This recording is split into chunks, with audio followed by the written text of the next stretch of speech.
اعوذ باللہ من الشیطان الرجیم بسم اللہ الرحمن الرحیم الحمدللہ رب العالمین والصلاة والسلام علی رسول اللہ وآلہ الطیبین الطاہرین۔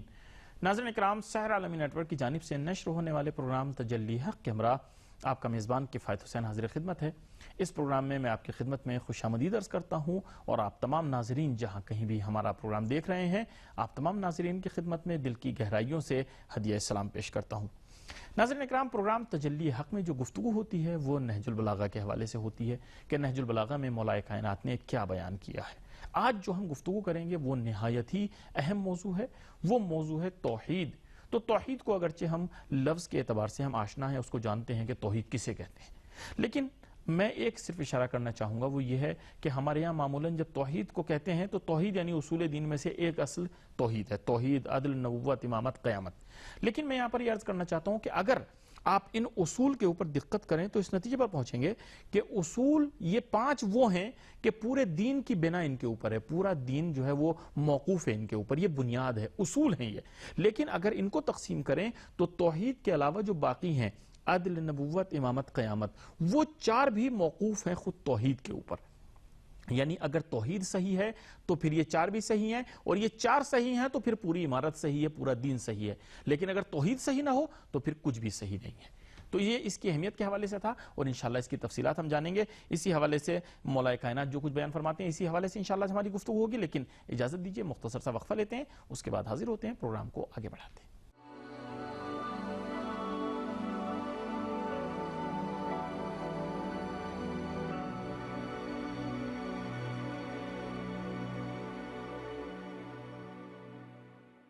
ناظرین اکرام، وقفے کے بعد پروگرام میں پھر سے آپ کا خیر مقدم ہے، آپ ہمارے ساتھ رہیں۔ ہم اپنے پروگرام کا باقاعدہ آغاز کر رہے ہیں، اور آج جو ہمارا موضوع ہے توحید نہج البلاغہ کی نگاہ میں، اس موضوع پر ہماری ہمراہی فرمائیں گے جناب مولانا سید سکندر کاظم تقوی صاحب قبلہ۔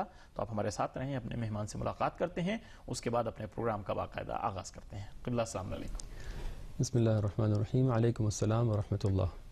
قبلہ، بہت شکر گزار ہیں کہ آپ نے ہمارے پروگرام کے لیے وقت نکالا، اور پروگرام میں آپ کو خوش آمدید عرض کرتے ہیں۔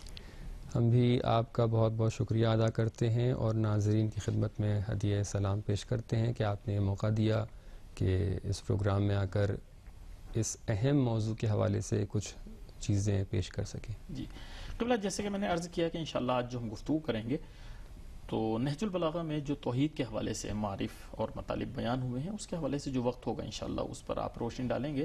میں سب سے پہلے توحید کی اہمیت کے حوالے سے آپ سے جاننا چاہوں گا، تاکہ یہ بات بھی واضح ہو سکے کہ یہ پروگرام ہم کیوں توحید کے حوالے سے اپنے ناظرین کے لیے یہاں پر پیش کر رہے ہیں۔ جی،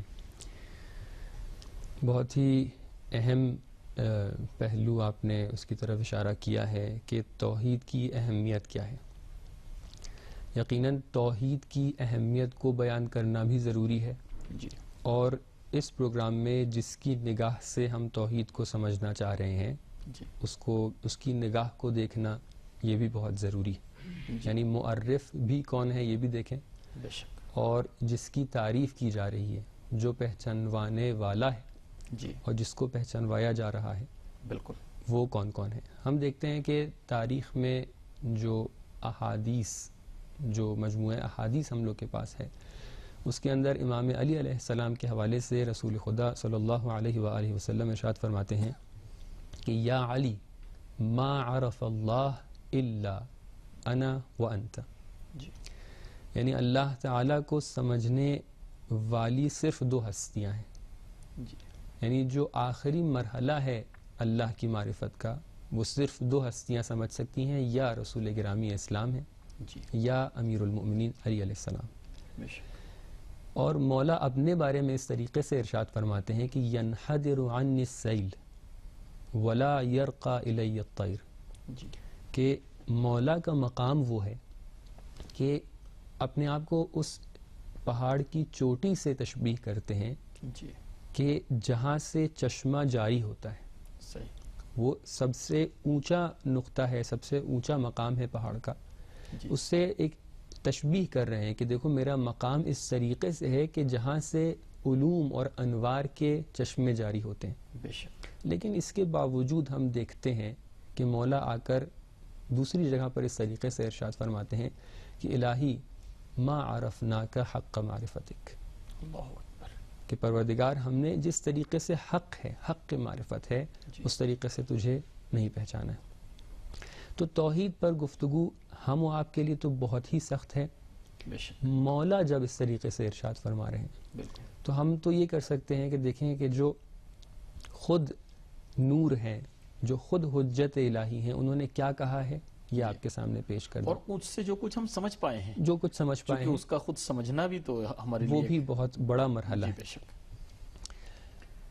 اہمیت توحید کے حوالے سے ایک جو بہت ہی بڑا ایک نقطہ، ایک محور ہے، وہ یہ ہے کہ توحید اگر کسی کے دل میں آ جائے جی تو اس کی زندگی میں سکون آ جاتا ہے۔ بے شک، دیکھیے بہت ہی عام سی بات ہے، اگر ہم سائیکالوجی کے لحاظ سے بھی دیکھیں، ہم دیکھتے ہیں، ہم اپنے سب لوگ کیا دیکھتے ہوں گے، جب بچے ہوتے ہیں جی تو بچے ہمیشہ کسی چیز کو لینے کے لیے ضد کرتے ہیں جی کہ ہمیں فلاں چیز چاہیے، ہمیں کھانا چاہیے، ہمیں کھلونا چاہیے۔ جی ان کی ضد اس طریقے سے ہوتی ہے کہ ہمارے والدین، حتیٰ اگر بچہ یہ بھی کہہ رہا ہے کہ مجھے وہ سورج چاہیے، مجھے چاند چاہیے، جی یا ایک بہت بڑی چیز کی طرف اشارہ کر رہا ہے، جی، پھر بھی اس کی ضد ایسے ہوتی ہے کہ اس کو کوئی اور چیز سمجھ میں نہیں آتی ہے، وہ سمجھتا ہے کہ میرے والدین میرے لیے وہ چیز لا کے دے بالکل، دیں، اس کی نظر اپنے مقصد پہ ہوتی ہے بس، مقصد پہ ہوتی ہے۔ بالکل، یا آپ فرض کر لیے آپ بچے کو کبھی اچھالتے ہیں جی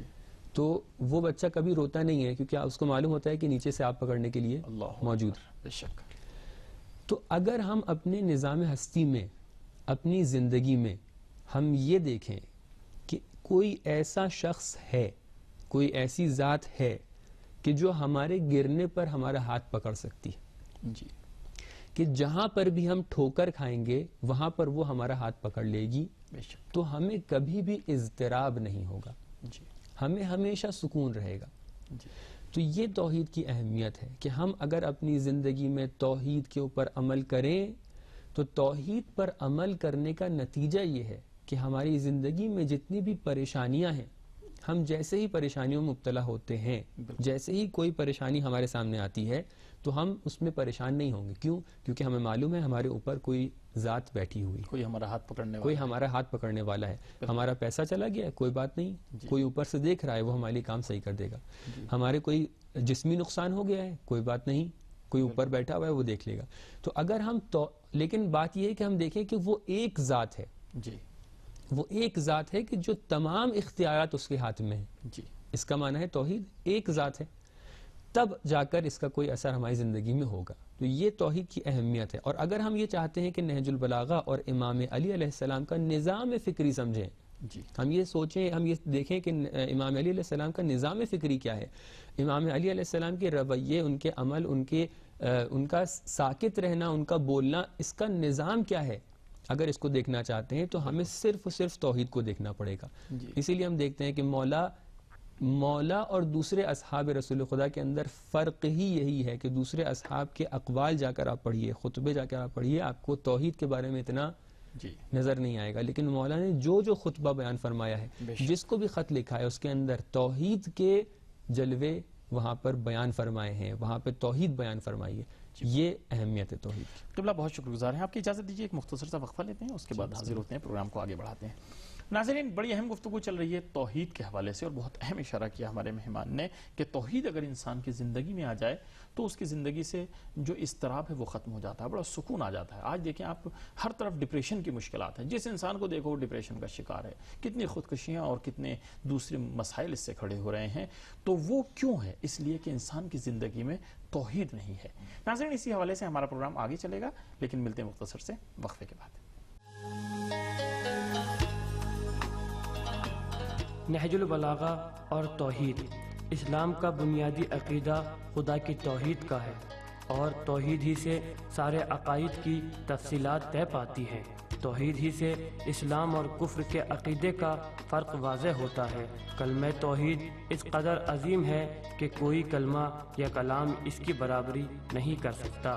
توحید اور وحدانیت پروردگار کی عظمت کی خاطر حضرت علی علیہ السلام نے نہج البلاغہ میں اپنے کلام کا آغاز توحید اور معرفت پروردگار سے کیا ہے، اور فرمایا دین کا آغاز معرفت پروردگار سے ہے اور معرفت کا کمال اس کی ذات کی تصدیق ہے، اور تصدیق کی انتہا یہ ہے کہ اس کی توحید کی گواہی دی جائے۔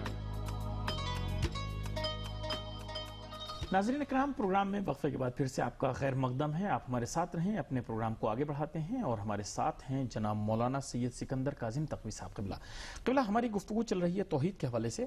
آپ سے یہ جاننا چاہیں گے، یہاں پر دیکھیے ایک بہت بڑا مسئلہ ہے توحید کے سمجھنے میں، اور معمولاً ان چیزوں میں جیسے توحید ہے، یعنی پڑھے لکھے افراد بھی جو ہے نا ڈرتے ہیں، اس لیے کہ جب بحثیں شروع ہوتی ہیں تو فلسفی بحثیں شروع ہو جاتی ہیں، اور ایسی جو ہماری فکر سے اور ہمارے علم سے، ہماری فہم سے بالاتر چیزیں ہیں۔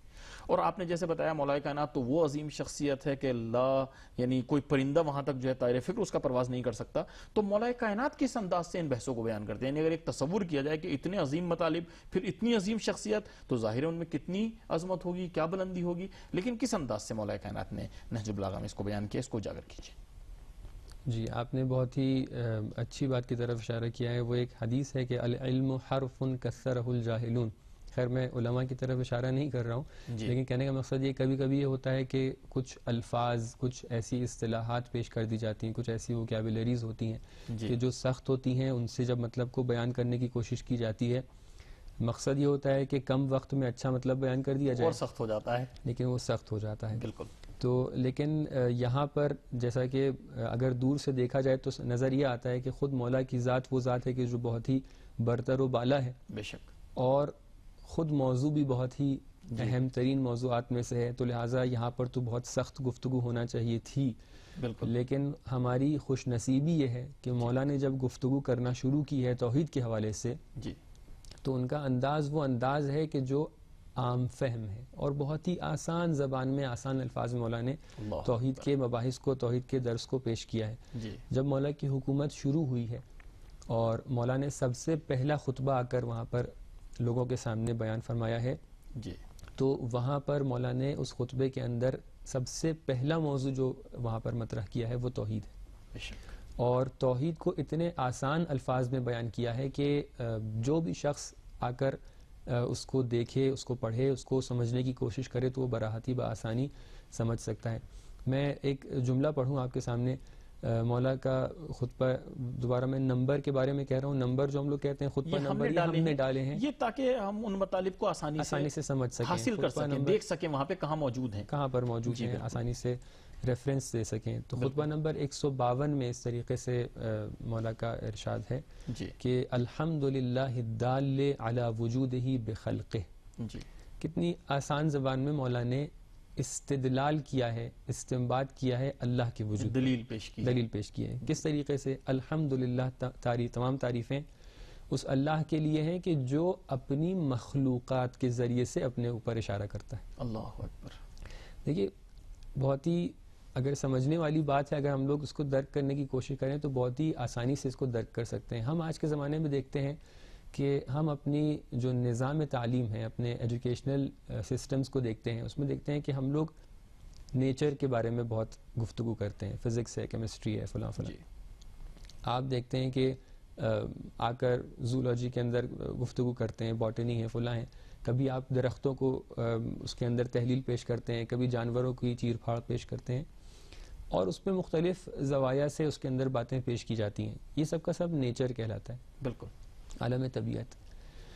لیکن مولا نے اسی نیچر کی طرف نیچر کے عنوان سے نہیں دیکھا، ایک ہلکا سا زاویہ بدل دیا اور شرک سے لے کر توحید تک کے آپ کو پہنچا دیا۔ بے شک مولا نے اسی دنیا کو، اسی انوائرمنٹ کو دیکھا، لیکن اس کو نیچر یا انوائرمنٹ کا عنوان نہیں دیا، نہیں کہا دنیا، کہا خلق۔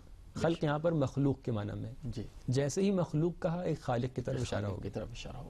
تو دیکھیے کتنی آسان زبان میں مولا نے بہت بڑا استدلال پیش نہیں کیا کہ دیکھیے نظام ہستی ہے، یہ سب کے سب مخلوق ہیں، یہ ایسی ہیں، ان کے یہ مراحل فلاں، جب مخلوق ہیں تو اس کا ایک خالق ہونا چاہیے، وہ خالق ایک ہو فلاں۔ نہیں نہیں نہیں، ایک جملہ، تمام تعریفیں اس خدا کے لیے کہ جو اپنی مخلوقات کے ذریعے سے اپنے اوپر اشارہ کر رہا ہے۔ جیسے ہی ہم مخلوق ہونے کی طرف توجہ کریں گے، ہمیں خود بخود خالق کی طرف توجہ آ جائے گی۔ بے شک۔ تو یہ مولا کی انداز گفتگو ہے کہ مولا ہمیشہ اس طریقے سے گفتگو پیش کرتے ہیں کہ جو بہرحال یہ خود مولا کا ہی قول ہے، اور دیگر معصومین سے بھی یہ نقل ہوا ہے کہ کلم الناس علی قدر عقولہم، کہ لوگوں کی عقلوں کے اعتبار سے ان سے گفتگو کی جائے. بالکل. جو علماء سخت گفتگو کرتے ہیں وہ بہرحال علمی محافل میں، علمی مجالس کے اندر گفتگو کرتے ہیں، لیکن جب عوام کے سامنے آئیں تو عوام کے سامنے ان الفاظ کو شاید استعمال کرنا، ہو سکتا ہے کوئی کہے کہ استعمال کرنا مفید بھی ہے تاکہ عوام ترقی کرے، لیکن ممکن ہے ابتدا میں ان الفاظ کا استعمال کرنا شاید بہت مناسب نہ ہو. یہ درس ہمیں نہج البلاغہ سے ملتا ہے کہ آسان زبان میں گفتگو. اور ہمارے معاشرے کی مشکل یہ ہو جاتی ہے نا کہ جب اس طرح کے مطالب بیان کیے جاتے ہیں تو اس میں منطقی اور فلسفی استدلال جو ہے وہ ظاہرات ہوتے ہیں، تو سامعین جو ہے پریشان ہو جاتے ہیں. بالکل ایسا ہی ہوتا ہے. ممکن ہے ہم لوگ کی زبان میں اس قدر، البتہ یہ چیز ایسی ہے کہ ہر فیلڈ میں، ہر اسفیئر میں آپ کو یہ بات مل جائے گی. جو انجینئر ہوتا ہے وہ انجینئرنگ فیلڈ کی باتیں زیادہ کرتا ہے، اس کی زبان میں وہ بات آ جاتی ہے.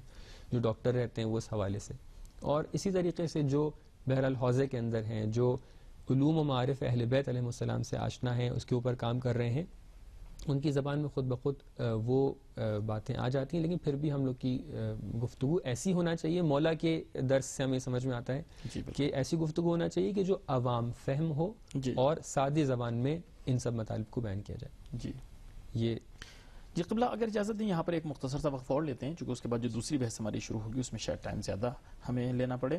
تو ناظرین آپ ہمارے ساتھ رہیے گا، مختصر سا وقفہ لیتے ہیں، اس کے بعد حاضر ہوتے ہیں، پروگرام کو آگے بڑھاتے ہیں.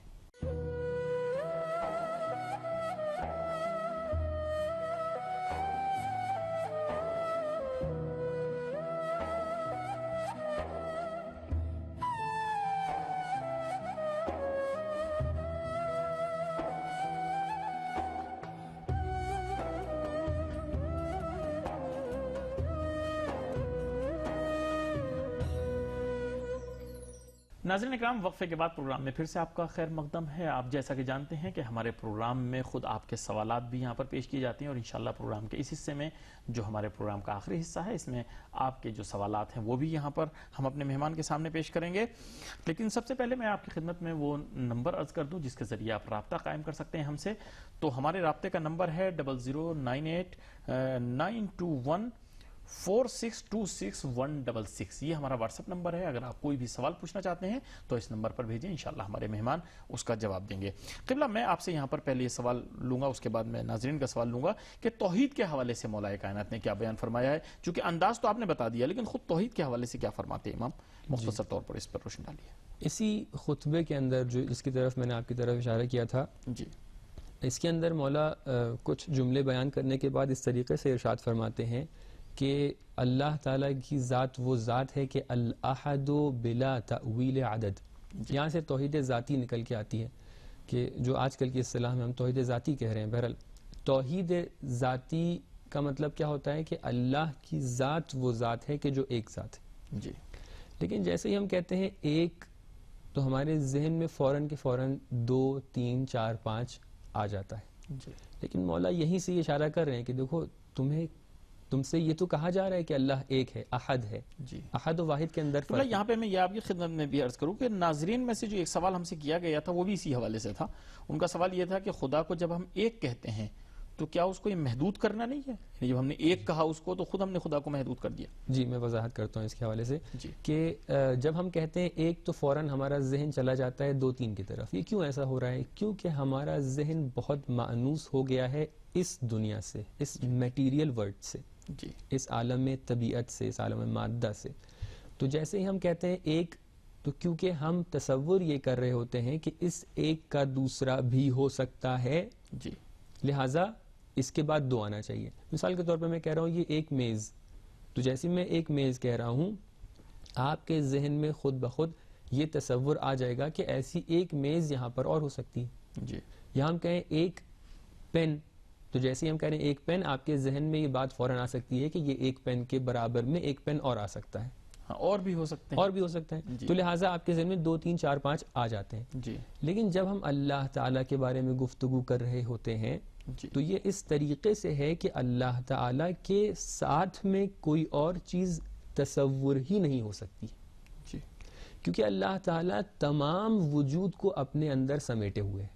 آپ فرض کریے اس وجود، آپ ہر چیز کے اوپر ہاتھ رکھیں گے وہ چیز موجود ہے. جی. تو جیسے ہی ہم کہیں گے وہ چیز موجود ہے، جہاں جہاں آپ ہاتھ رکھ رہے ہیں وہ چیز موجود ہے، وہ اللہ ہے. جی. وہ اللہ کی ذات ہے. تو اس کے علاوہ آپ کیا تصور کر سکتے ہیں؟ وجود کے علاوہ تو خالی عدم ہو سکتا ہے نا، ہونے کے علاوہ نہ ہونا ہو سکتا ہے. تو لہٰذا ہم دیکھتے ہیں کہ کوئی ایسی جگہ ہی نہیں بچتی ہے تصور جہاں کی پہ کہ کسی ہم دوسرے کا سوال آئے. دوسرے کا سوال آئے. قبلہ یہاں پہ ایک ناظرین کے ذہن میں سوال آ سکتا ہے، جیسے آپ نے کہا کہ کسی بھی چیز کے اوپر اگر ہم ہاتھ رکھتے ہیں تو ہم کہیں گے کہ وہ اللہ ہے، ہر موجود.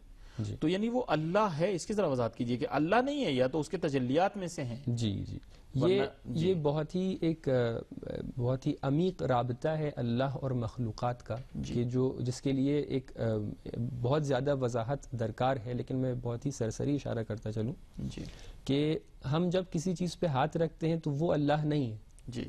لیکن وہ چیز اللہ کے علاوہ بھی نہیں ہے. جی.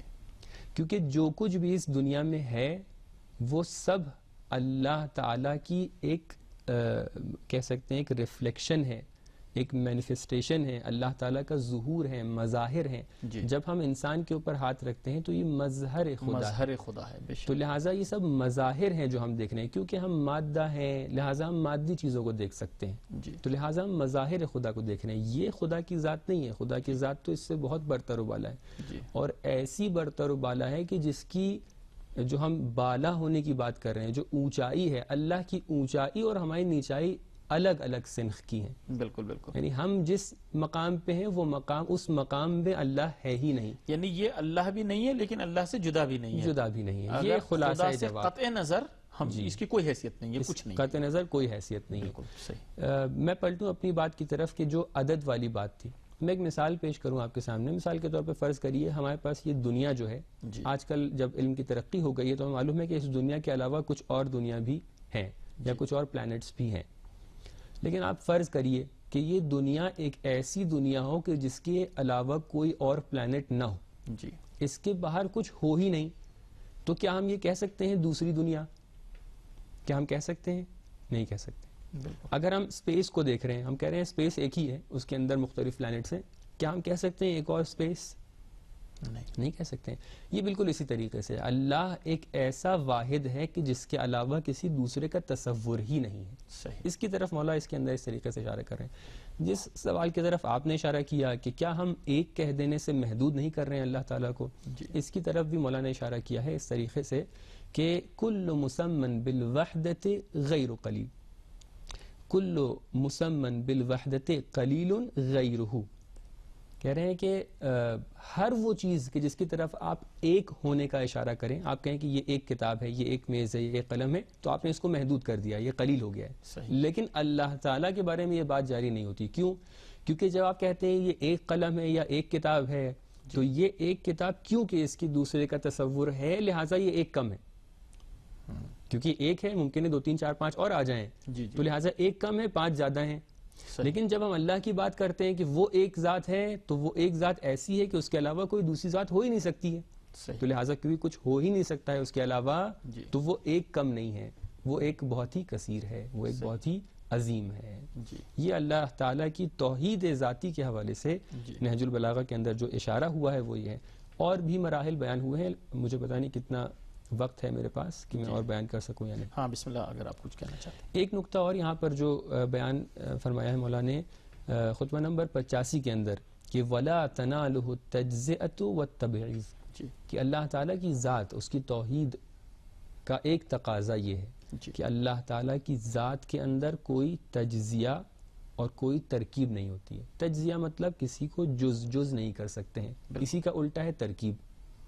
یعنی اللہ تعالیٰ کی ذات 2 چیزوں سے مل کر مرکب نہیں ہوئی ہے. صحیح. کیونکہ 2 چیزوں سے مل کر مرکب ہونے والی چیز، اس کا تقاضا ہی یہی ہے کہ ایک جز دوسرے جز کا محتاج ہوتا ہے. بے شک. وہ دوسرا جز اس جز کا محتاج ہوتا ہے. کم سے کم اس ایک پیکر کو تشکیل دینے میں تو دونوں ایک دوسرے کے محتاج ہیں. آپ فرض کریے میز ہے ہمارے سامنے، جی. اس میز کو ایسے کھڑا رکھنے میں اس کے کچھ پائے ہیں، جی. اور یہ اوپر کی میز ہے. جی. ہم کہیں گے کہ ہمیں صرف اوپر کی میز چاہیے، تو یہ صرف اوپر کی میز یہاں پر نہیں ہو سکتی ہے. کیوں؟ میز نہیں ہو سکتی، پھر وہ میز نہیں ہو سکتی ہے کیونکہ پائے محتاج ہیں اس میز کا، اوپر کے حصے کے محتاج ہیں تاکہ اس میز کو بنائیں، اور یہ اوپر کا حصہ محتاج ہے ان پایوں کا تاکہ یہ کھڑی ہو سکے. تو لہٰذا جو بھی چیز مرکب ہوتی ہے وہ ہمیشہ محتاج ہوتی ہے.